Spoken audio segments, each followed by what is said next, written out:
সকলকে জানাই আন্তরিক ভালোবাসা, শুভেচ্ছা, অভিনন্দন। আজকে কিছু কথা নিয়ে আপনাদের সামনে এলাম। বহুদিন থেকে লাইভে আসিনি।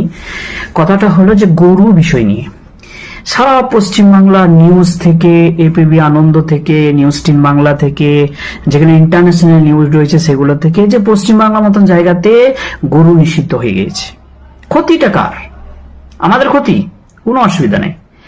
আমি বলছি একজন আলেম হয়ে বা একজন ইসলামিক ধর্মগুরু হয়ে বলছি যে সম্পূর্ণরূপে গরুকে নিষিদ্ধ করে দেওয়া হোক। একবারে যেন কেউ না জবাই করতে পারে, না কাটতে পারে। এখন ক্ষতিটা কার হবে? আমাদের হবে না। আমাদের যদি গরু না খায় বা আমরা যদি গরু মাংস ভক্ষণ না করি বা যদি না আমরা জবাই করে খাই, আমাদের কোনো অসুবিধা নেই। তার কারণ এখানে যে গরু না খেলে ইবাদত কবুল হবে না বা গরুর মাংস না খেলে ধর্মের কোনো আঘাত পড়বে, এরকম নয়। গরু ব্যতীত অন্য কোনো পশু দিয়েছে, সেই পশু খেলেও হবে। যেমন ছাগল, ভেড়া ইত্যাদি, এগুলা দিয়েও আমাদের কাজ চলে যেতে পারে। কিন্তু এখন ক্ষতিটা সব থেকে বেশি কার? ক্ষতি কিন্তু মুসলিমের নয়, কিছু হিন্দু সম্প্রদায় ভাইদের ক্ষতি। যারা আমরা গোদা বাংলা ভাষায় যাদেরকে ঘোষ বলি, ঘোষ একটা হিন্দু সম্প্রদায়ের মধ্যে একটা জাতি, যারা কি করে গরু ব্যবসা করে, গরুকে রক্ষণাবেক্ষণ করে, দুধ তারা বিক্রি করে তারা সংসার চালায়, তাদের রুজি রুটির ব্যবস্থা হয় এবং সেই গরু ব্যবসা করে তাদের সমস্ত আয় সেইখান থেকে আসে। এখন তারা কি করবে? প্রশ্নটা তো এইখানেই, তারা কি করবে? যারা দীর্ঘ কয়েক বছর থেকে আশা নিয়ে বসেছিল সামনে কোরবানিতে আমরা বেশি দামে গরুগুলোকে বিক্রি করব, সামনে আমার বিটির বিবাহ আছে, তারপর কিছুদিন পরে আপনার কোনো একটা কাজে লাগাবো, সোনা কিনবো ইত্যাদি যে কাজ তারা করবে ভেবেছিল, চিন্তা ভাবনা, তারা কি করবে? বেশিরভাগ পশ্চিম বাংলাতে ঘোষ ব্যতীত হিন্দু সম্প্রদায়েরা গরু বেশি পালে মুসলিমের থেকে। মুসলিমরা শুধুমাত্র খাওয়ার উদ্দেশ্যে থেকে নিয়ে আসে বা কিছু সংখ্যক মুসলিম যারা গরু পালে। কিন্তু যে সমস্ত হিন্দু সম্প্রদায় যে একটা বাছুর হলে সেই বাছুরটা দিয়ে সামনে মাসে আমরা 50 গ্রাম বা 2 গ্রাম বা 1 গ্রাম সোনা কিনবো, সোনা কিনে আমার বিটির বিবাহতে লাগাবো বা অন্য কোনো কাজে লাগাবো। এরা কি করবে? এরা তো একটা গরুকে এই জায়গা থেকে অন্য জায়গায় নিয়েও যেতে পারবে না। আমি আপনাকে প্রায় 10 খানা রিপোর্ট দিয়ে দিতে পারি যারা এখন কাঁদছে। মানে হিন্দু সম্প্রদায়ের মধ্যে একটা জাতি হচ্ছে যে ঘোষ, তারা কাঁদছে। যেমন আপনার কুলি, কান্দি, তারপরে নবগ্রাম থানায় এদিকে কিছু জায়গা, যারা পুরো এলাকাকে এলাকা তারা সব গরু ব্যবসা করে। তাদের ক্ষতি কিছু মানে হিন্দু সম্প্রদায়ে, তাই কিছু হিন্দু সম্প্রদায় ভাইদের বেশি ক্ষতি হচ্ছে। আমি বলবো গরুকে রাষ্ট্রীয় পশু হিসাবে ঘোষণা করে সম্পূর্ণরূপে একবার বন্ধ করে দেওয়া উচিত।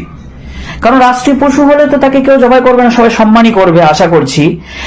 আর এই যারা গদিতে বসে রয়েছে না, তার কত বড় বড় টুপি পরাইছে দেখেন। যতগুলো ভারতের মাংস রপ্তানি আছে, মানে বিদেশে মাংস ট্রান্সফার হচ্ছে, সবগুলোই কিন্তু হিন্দু কোম্পানি, কিন্তু মুসলিম নাম দিয়ে তারা টুপি পরিয়ে খাচ্ছে। সারা পৃথিবীর মধ্যে 3 নম্বর স্থান অধিকার করেছে মাংস ট্রান্সফারে, সেটা হচ্ছে আমাদের ভারত। তারা কি করছে? প্রথমে গরিব মানুষদের কাছ থেকে এই নোটিশ ফোটিশ দিয়ে আর করে যেমন সমস্ত করে তারা বন্ধ করে দিল। এবার সরকার সেটাকে টানবে, সরকার সেটাকে টেনে এবার স্পট করবে। স্পট বলতে বড় বড় কারখানায় দিবে এবং বিদেশ করবে।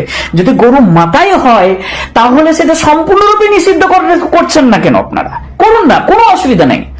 কেন করবেন না? করতেই হবে, আপনাদেরকে বাধ্যতামূলক আপনারা করেন।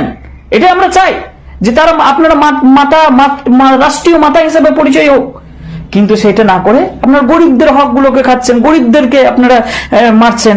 তারপরে একটা মজার বিষয় কি জানেন? মজার বিষয় হলো যে আপনার এই গরুটা আবার আপনি জবাই করতে পারবেন তখনই যখন আপনি পঞ্চায়েতের প্রধান হোক, মেম্বার হোক, তাদের কাছ থেকে যখন সার্টিফিকেট নিয়ে নেবেন, এই সার্টিফিকেট মারফত আবার সেই পশুটা হালাল, সেই পশুটাকে আপনি আবার জবাই করে খেতে পারবেন, মানে গোমাতাকে খেতে পারবেন, কোনো অসুবিধা নেই। এটা আবার কোন ধরনের কথা হলো?